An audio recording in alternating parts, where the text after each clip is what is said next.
My dear brothers and sisters, today's Gospel, Mark chapter 3 verses 20 to 21, is incredibly short, but it packs a powerful emotional punch.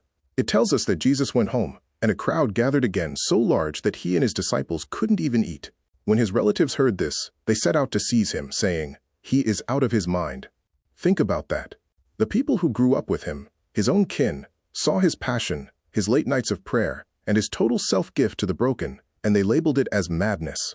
They wanted to seize him, literally to restrain him for his own good. Sometimes, the greatest opposition to our spiritual growth doesn't come from the world out there, but from the people closest to us. When you decide to take your faith seriously, when you start prioritizing Sunday Mass, or forgiving an enemy, or living with radical generosity, people might say you've gone off the deep end. But as the saying goes, in a world that has gone mad, the only sane person is the one following Christ. In our first reading, 2 Samuel chapter 1 verses 1 to 4, 11 to 12, 19, 23 to 27, we see a different kind of madness, the madness of radical love. David receives news that King Saul and his son Jonathan are dead. Now remember, Saul spent years trying to kill David. Human logic says David should be celebrating. He's finally safe. The throne is his. Instead, David weeps.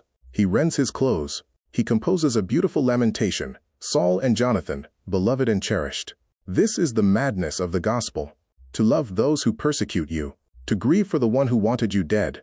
To the world, David's grief makes no sense. To God, it is the mark of a man after his own heart.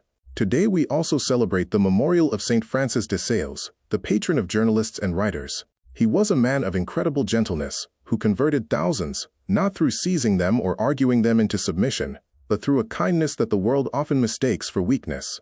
If people think you are out of your mind because you love too much, pray too much, or hope too much, don't be discouraged.